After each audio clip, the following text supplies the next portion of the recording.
The calm, peaceful, collected person you see today, she wasn't always.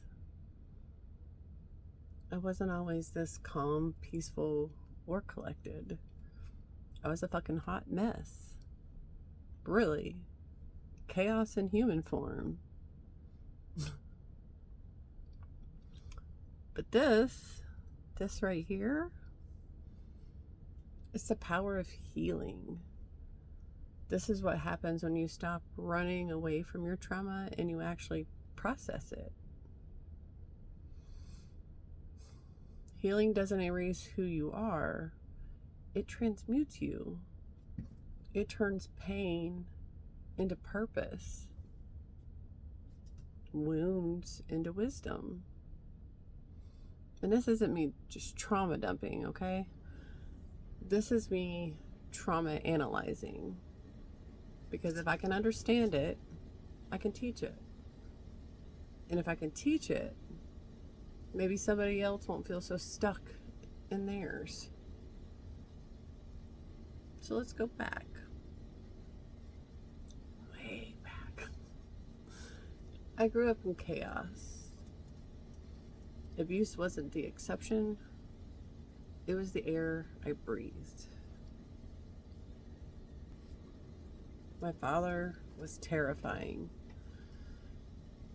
He was an alcoholic, loud, mean, unpredictable. I learned early to stay small, quiet, and invisible. Hypervigilance wasn't something I developed later in life. That shit came factory installed. I was a toddler watching every move, every breath, waiting to see what kind of mood he was in. That's how I learned to read people. It wasn't intuition, it was survival. My mother, she wasn't much better. Sometimes she'd act like a mom. Most of the time, she was just vacant. And when she wasn't vacant, she was cruel. So yeah, no safe parent, no safe space. My nervous system never learned calm. It only learned to watch out. We were poor, which there's no shame in that. It's another thing that makes life even harder. When you mix poverty with neglect, you learn to settle for whatever you get. You eat what's on your plate or go hungry. You don't ask for seconds. You don't ask for comfort. My sisters were treated like they mattered. I was treated like I was the problem. I didn't have words back then for like scapegoat or emotional neglect. I just knew that it felt like nobody wanted me. By 6 or 7, I was already thinking of not wanting to be here. Nobody saw it. Nobody cared. I didn't get diagnosed with anything until I was an adult because my mother didn't take me to the doctor. She didn't take me anywhere. So yeah, I grew up in chaos. So when my mom left my dad, we'll say mother and father. Mom and dad doesn't sit right with me. They were neither. When my mother left my father, I was about 12. I thought, okay, maybe this is it. Maybe I can finally breathe. For a few weeks, it actually felt pretty good. It was quiet in the apartment, no yelling, no flying objects, no doors slamming. I thought this is where it gets good. Yeah. It did not. The abuse wasn't new to me. It just changed faces. The person that was supposed to protect me became the next person that I had to survive. Her words cut just as deep as his hands ever did. She'd look at me like I was the problem and that I was the reason for everything wrong in her life. And I believed her. You know that saying, walking on eggshells? Yeah, that was just called home for me. Whether it was my mother or my father, it didn't matter. The rules were always changing, and breaking one meant punishment, even if I didn't know what the rules were that day.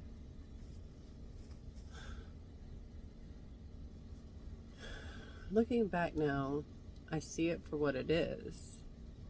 The beginning of me becoming my mother's mother. I was parentified. I was the comfort, the listener, the fixer. Never allowed to just be a kid. At the time, I thought that made me mature. It didn't. It made me broken in ways that I wouldn't even realize for decades, or at least feel broken. Then, after the divorce, my mom remarried pretty quickly afterwards. She was actually a string of boyfriends. But she remarried when I was 15. And I'd love to tell you that that meant stability, but no, he wasn't violent like my father, but he did have a temper. Little explosions that came out of nowhere, and it wasn't constant chaos anymore. And at least financially, we were stable for once. That's first time that I can recall being financially, like truly financially stable, was after she got married.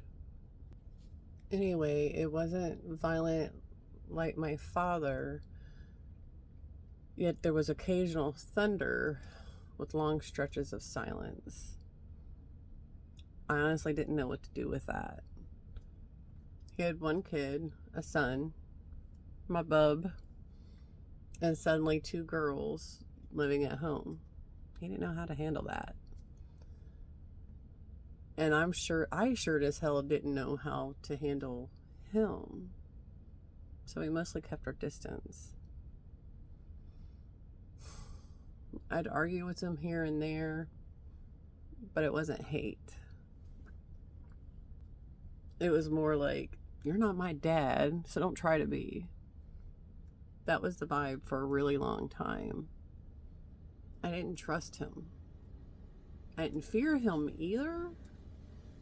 And for me, that was new. That alone was something.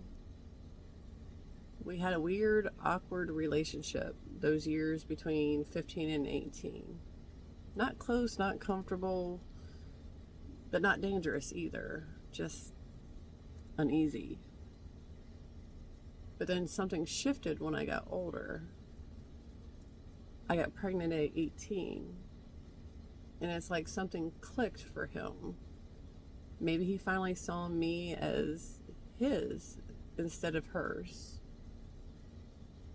He's the one that took me to the hospital when I delivered my son. Sitting there, waiting, showing up. That's when he became a dad to me, oddly enough, when I was becoming a mother. Not because of blood, but because he chose to be there. It's funny looking back, how someone you once kept at arm's length can become one of the only safe people you know, or have ever known. Rocky start, solid finish. So, moving into young adulthood. At 18, I was in the commercial art program, art was my lifeline. The only thing that made sense when nothing else did. At the time, I was living with my boyfriend, the one who'd later become the father of my first child, and his sister. Life was chaotic, but I thought that was normal. Then one night, everything changed. He got pew-pewed in front of me. He fell into my lap. He lived. But that moment, it shattered the illusion of control that I thought I had.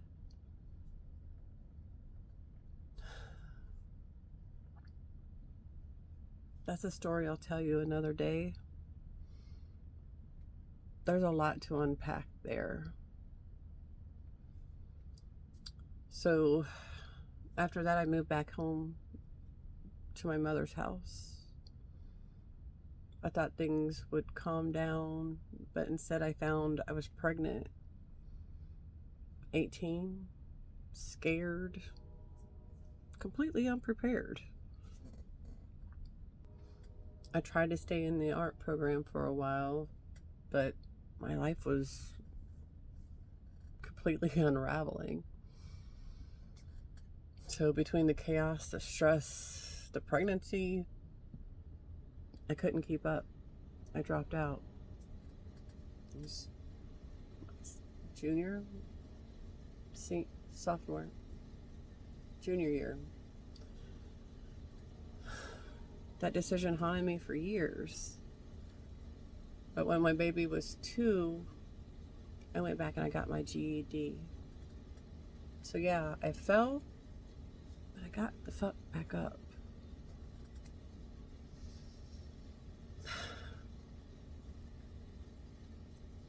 Then I had my baby a month after my 19th birthday. A daughter who is now my son. By the time he was 6 months old, my mother had taken custody of him. She decided that she was going to raise my child as hers, with me right there in the same house. She called herself mommy to my baby, and I was then called Aunt Shawn.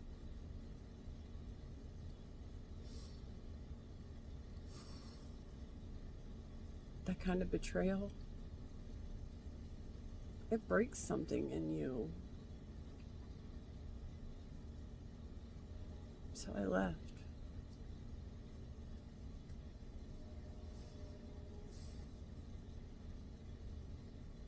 I was 20, working whatever jobs I could, barely keeping my head above water.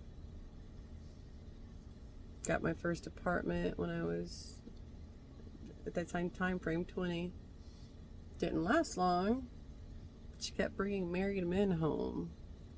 I finally kicked her out because seriously, you never know what kind of energy that you're going to drag in, you know?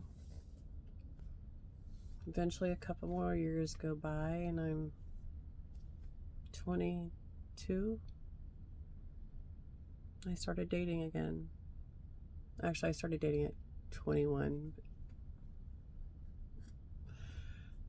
But the man who became my daughter's father, yeah, 2 different dads, 2 different disasters. Both said the words, both made promises. Neither one of them held their end of the bargain. They didn't mean it. History repeating itself. I had my daughter when I was 23. Her father was mentally and verbally abusive towards me. Then I saw it get physical with my daughter. That was it. That was the fucking breaking point. I put up with it for myself But when he laid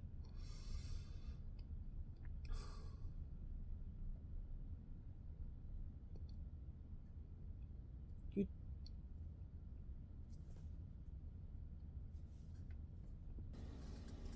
the day he laid a hand on her was the day I left. I didn't understand it then, but I was still repeating what I'd been shown.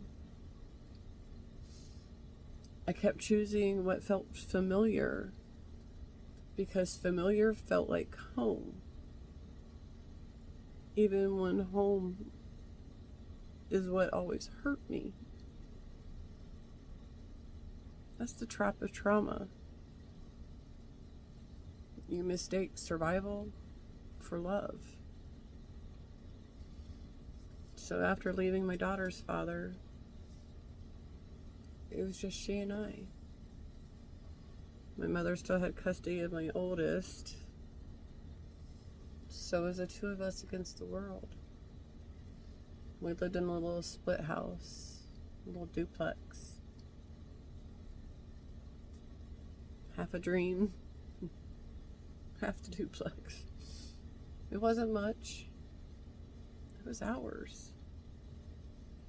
I worked whatever jobs I could, used food stamps, WIC, whatever programs existed. There is no shame in survival. I did what I had to do to keep my kid fed, a roof over our heads, and the lights on. And honestly, I didn't hate it. I was tired, sure, but proud. So proud. I was both mom and dad. And for the first time in my life, no one was yelling at me. No one was controlling me.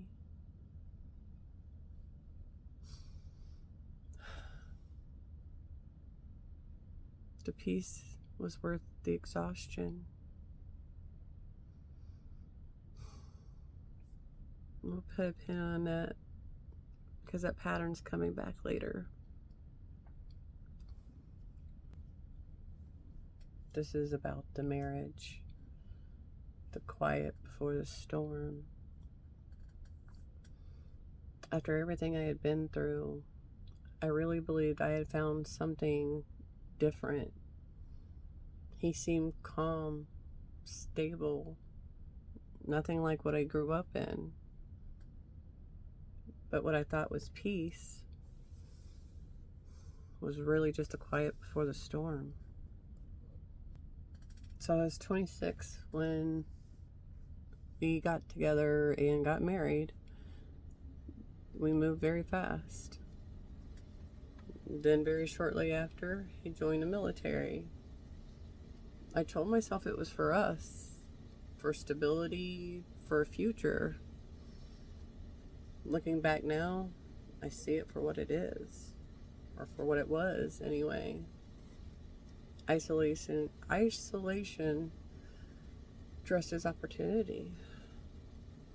Because once we moved, it was just the three of us. My daughter, myself, and him. No friends, no family, no backup. Every new base meant starting over. Every move meant losing what little bit of community I'd built. He worked. I ran the house. I did everything. School runs, doctor visits, bills, meals, late nights alone. Mostly while he was, whether he was deployed or not. And when he was home, nothing changed. I was mom and dad. I was so used to being mom and dad, I didn't realize that this wasn't even normal. He paid the bills, but I built the life. He came home, but he never unpacked his bags. After 6-7 years of this, around 2008, 2009, I decided to go back to school. I wanted something that was mine. I studied criminal justice online. Dreamed of being a crime scene tech. It was all self-taught. Digital textbooks, weekly coursework, an instructor somewhere out there grading my sanity. I did it while he was gone, while he was at home. Life never stopped demanding. 5 years of exhaustion. 5 years of proving I could. By 2012, 13, I had my associates and my bachelor's. I did that. But behind the scenes, the marriage was already fracturing. By the time we moved to Hawaii in 2009, things were bad. Like, really bad. We started couples therapy shortly after. 7 or 8 years into our marriage. Same pattern every time. Love bombing, control, confusion, collapse. He'd build me up just to tear me down. Mentally, verbally, emotionally, constant. Of course, there were good days. There had to be, or I would have fucking stayed. Those good days were the bait that kept me hooked, though. Back then, I didn't have the language for abuse. I just thought I was failing at marriage. The truth is, it was abuse all along. I just didn't know how to name it. So I stayed. Year after year. Telling myself if I loved harder, if I worked more, kept my peace longer, maybe, just maybe, he'd change. Newsflash, he did not. And neither did the cycle.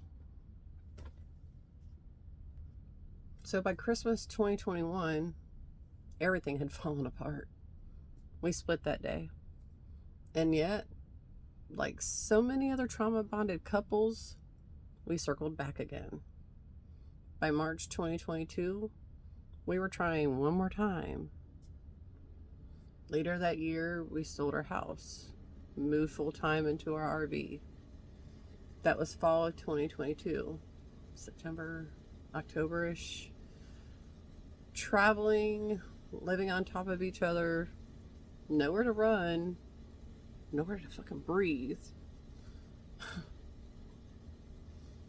Part of me agreed because I knew it would either make us or break us. It broke us. It broke us, and thank the stars, the goddesses, whomever. Thank you. Thank you. By early 2023, the air was thick with tension. We were constantly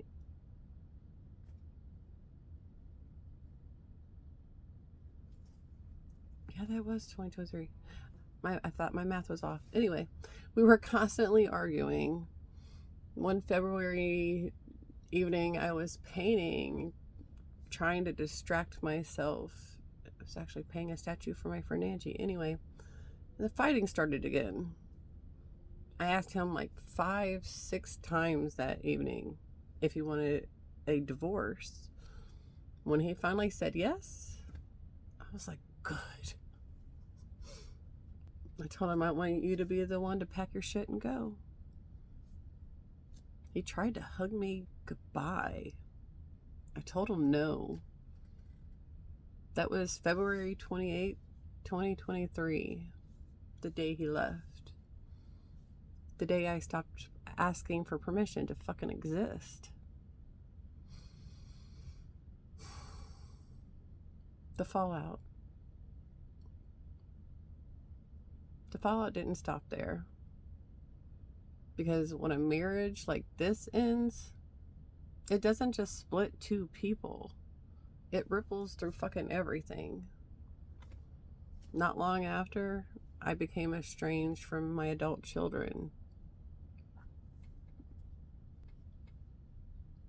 That pain sits in its own category.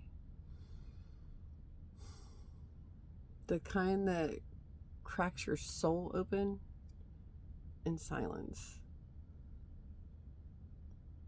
That is not something that I will be diving into here today. Eventually. Just know that it's the part of the fire that I had to walk through to get here.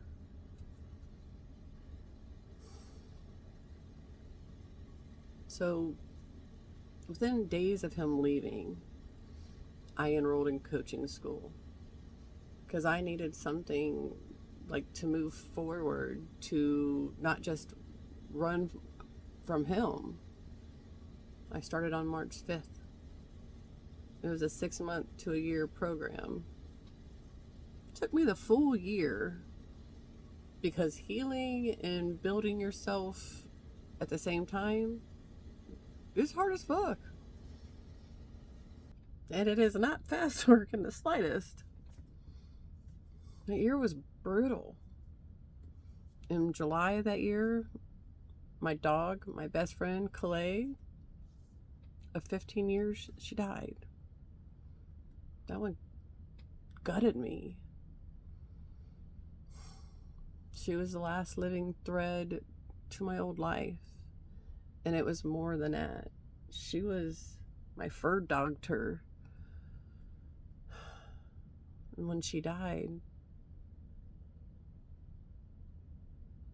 it was like saying goodbye to who I used to be. And somewhere between that grief and coursework, I cut every fucking toxic tie. By the summer, I'd gone no contact with my older sister. By September, with my mother. By October, a mutual friend. And somewhere in there, my best friend of 30 years got rid of her too. Each goodbye hurt. But each one gave me back another piece of myself. I kept showing up for me, even on the days I wanted to disappear. And by January 3rd, 2024, my birthday, I was ready. I took on my first clients, my first 3 of them, and walked them through the same transformation I was still living. So by mid-March 2024, I finished my program and graduated. That was my Phoenix moment. I rose. Not when I enrolled. When I finished. When I could look at everything I had done and survived. Not everything I'd done, everything I survived. And say, I fucking did that shit. I did that. Not in spite of my trauma, but because of it. Because I refused to let it be the end of me. 2023 was the year of endings. 2024 was the year of rebirth. The year I stopped surviving and started transmuting. The year I became Shawnicorn.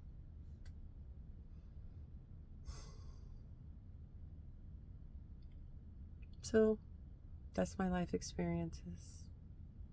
Or at least the beginning of it. The trauma that built the unicorn. The calm, peaceful, collected person you see today wasn't born from ease or luck. She was forged in fire, sculpted by survival, shaped by grief, refined by the decision to stop running from her own fucking reflection.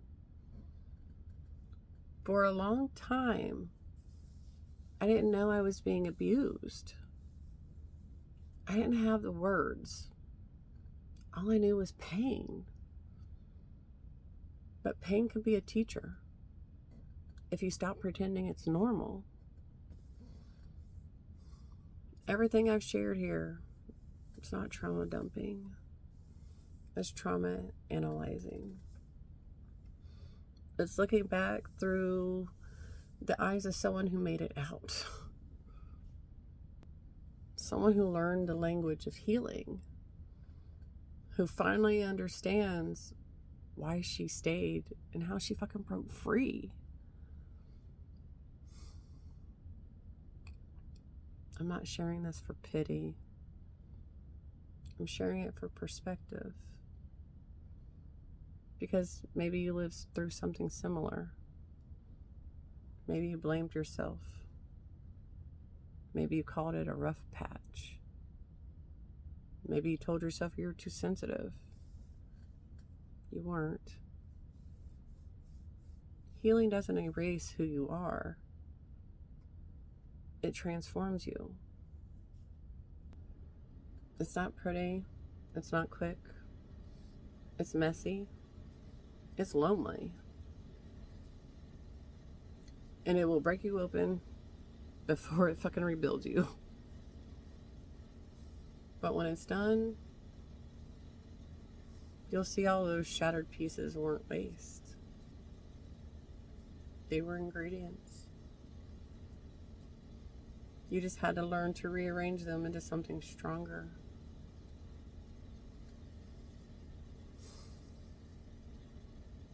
I built myself back piece by piece.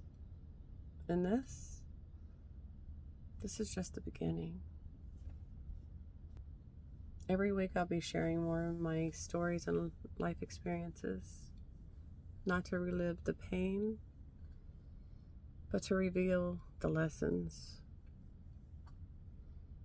To show how I turned years of trauma into wisdom, awareness, and magic. The trauma built this unicorn, yet it was the healing that taught me how to shine my light, and magic that guides my way.